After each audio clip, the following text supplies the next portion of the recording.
last thing I wanted to get to, and we kind of touched on the Lakers a little bit. It's not going to be about the Paul George thing, though. No, not yet. Obviously, we all heard about the Mitch Kupchak being fired and Jim Buss, which I was actually kind of shocked and impressed by Jeannie Buss by firing her own brother. And they have basically Magic Johnson running the show. Okay. Now, he hasn't officially been the GM, but he's going to be. You think he'll be both? Yeah, I absolutely do. Okay. So my question to you is this going to work out for LA? Is he going to be basically the John Elway, where no one thought John Elway could do it, he's never done this before, and all of a sudden Denver wins the Super Bowl? Mm-hmm. Or is he going to be the Vlade Divac, where he's going to trade away his best player? And just get a bunch of... And just get recycled get players. Buddy Hield. Tyreek Evans, round 2. Tyreek Evans. Honestly... 5 injury later. Yeah. 3 knee surgeries later, he's limping on the court. Probably, to really answer that, we're going to have to find out what he does in the draft. Honestly, because... One, he's got a lot of picks. He traded away Lou Williams. He got a couple of draft picks out of that. Who knows what's going to happen in the offseason? Swaggy P, in my opinion, needs to go. I mean, it's time to cut the cord. He was very productive, but I think it's time just to let that ship sail. And if we say trade him to a team that needs an extra shooter, support player, get as many draft picks as we can for that. Because I think right now we're going to need to build in the draft. And in 2018, there's rumor that Paul George is going to want to sign with LA outright. And who knows? If the dominoes fall away, we don't have to do too much, spend too much money. Maybe we can. I honestly think, though, this year's draft will let us know. But I'm leaning towards he will, because he's got good player relationships. He's done it really well in his businesses. I mean, he is co-owner of the Dodgers. He's not necessarily hands-on because he's in an ownership group. I mean, he does have a lot of influence, but I honestly think that he's going to have that ability to talk to players that Mitch Kupchak and Jim Buss didn't. And, they're going to I think he'll make smarter moves because, he did pass up on Whiteside. He had opportunities to draft really good players that they passed up on. And I think that Magic Johnson won't make that same mistake. And we won't get players now refusing to meet with us because they don't know how to communicate with the players and they don't know what they want. They won't be so dry. So, I mean, literally, when you've got players choosing Milwaukee over LA, you've got to change something up. I mean, when we lost Greg Monroe to Milwaukee, that was kind of terrible.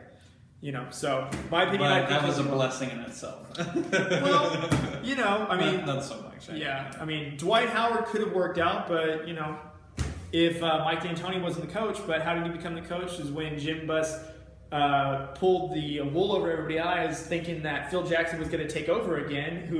Who has a great relationship with Phil Jackson? Dwight Howard. You know what though? Phil Jackson is doing really well right now in New York. So absolutely, that worked out really well for them. Tremendously. I have high hopes for Magic Johnson. I feel like I shouldn't get my hopes high because there are a few things that I am nervous about. One thing I did want to say is I really loved what he said. And he said, Magic Johnson, said that this isn't going to happen overnight.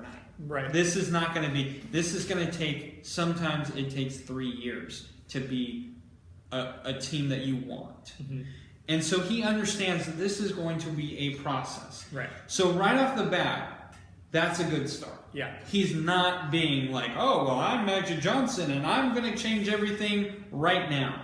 He did start doing that. He started getting rid of guys, getting assessments back. Yeah. Assets. And he really is starting to change this team how he wants it already. Right. Now, is it going to be good next year? They'll probably win a few more games. I think he really does like D'Angelo Russell. I think he really likes Brandon Ingram. Yeah. And so they're going to keep those two players, and I think he wants to keep Jordan Clarkson, and I think he would be smart to. Yeah. So Magic, if you're listening, please. Some tuna guys out here. But the one thing that he has going for him is, first, like you said, he can approach a player and they'll listen. Right. Paul George and Magic Johnson have a great relationship. So already you have a star player in the NBA wanting to come coming to LA, where they couldn't even get Carmelo Anthony, who was just like, I just want to get out of Denver. He hasn't done this job before. He hasn't been in the NBA and doing this. And it is difficult because when you talk about baseball, where he is doing it in LA, where he is a co-owner, you talk about baseball, you have like 5 different minor league teams underneath your main team. Right. So if you draft a guy, you won't even see him probably until like 3 or 4 years, and maybe he might make the majors. Right. So if it's a bust, you're going to have like 7 busts, and you might have one guy in the draft where you're like, okay, he might be a starter, or he might even be a bench player. Right. So in baseball, it's less likely to fail because you know you're going to fail. Mm-hmm. And if you hit on a guy who's going to be a bench player his whole career, you're good. Right. You got it. If you got a guy who's a middle reliever who came into the draft as a starting pitcher, and he was the #1 pitcher coming out of high school, but he becomes just a middle reliever in the Dodgers organization, he made it. You hit on it. Yeah. In basketball, you have the D-League and you have your team. Yep. That's it. So you have 30 guys on your team. You have 30 guys that you have to kind of address, and you get 2 picks every year. It's very difficult. It's something where, like we're seeing with Phil Jackson. Phil Jackson was a pretty good player. He was an excellent head coach, probably one of the best, if not the best. Right. And then he's a terrible GM. So Can't even talk about that right now. you can be a guy who was a great player and still really suck at Right. being a GM. And you know what, though, too? Magic Johnson used to coach the Lakers, and he didn't do that well as a coach. But maybe he's got a better eye for talent when it comes to raw talent, and maybe it's more mentoring. Because there are rumors now that since he is taking over the basketball operations, GM is still being searched on, that he's now taking D'Angelo Russell under his wings and kind of mentoring him a little bit more, being on the practice with him, and giving him a sense of urgency, because he is in year 2 and he's made a great deal of improvement. But if he's going to be one of the foundation players for the Lakers, he's got to be as close to elite as possible in his 3rd year.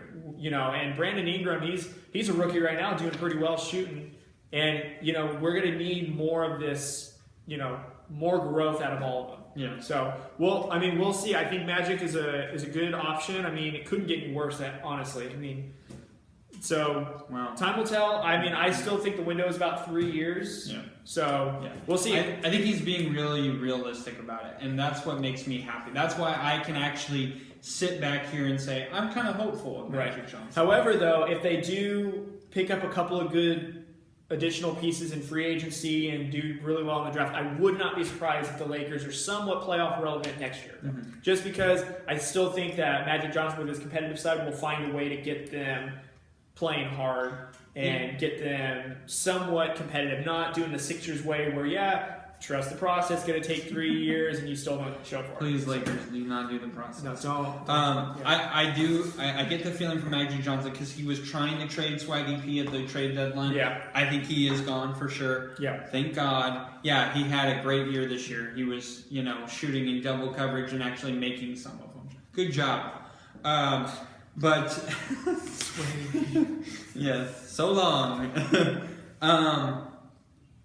I think Magic Johnson does have the potential to be the John Elway of the NBA. Yeah. But I also do feel like he could be in what Phil Jackson's going through right now, where he's just constantly getting players there. Yeah. And it's just not working. Yeah. Phil Jackson reminds me of somebody that's trying to get fired really badly, and it's not working. Because he's going to get the money so he can get out of there. He's alienating the crap out of Carmelo Anthony. And Carmelo Anthony, man, I know you want to take the high road, but you should just go, man. You're the one that's stopping it, but whatever.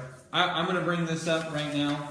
I love Julius Randle. Yeah, it's great. I think Lakers, please, just listen to me real quick. I think because the Lakers are going to have the money. Yeah. They could get Carmelo Anthony if they could figure out a way to get him to LA. And also Paul George. I think that Carmelo Anthony, if he did come, would be at a steep discount. And the only reason that would happen is if he declines. And he's still averaging 26 points a game. Granted, his field goal percentage isn't. You're not winning. I mean, and it's one of his preferred destination, the Lakers. But honestly, though, with Julius Randle, you got Julius Randle, Russell, Ingram, and Clarkson. If you utilize him right, either off the bench or just some way on there, I honestly think that you could see a really good.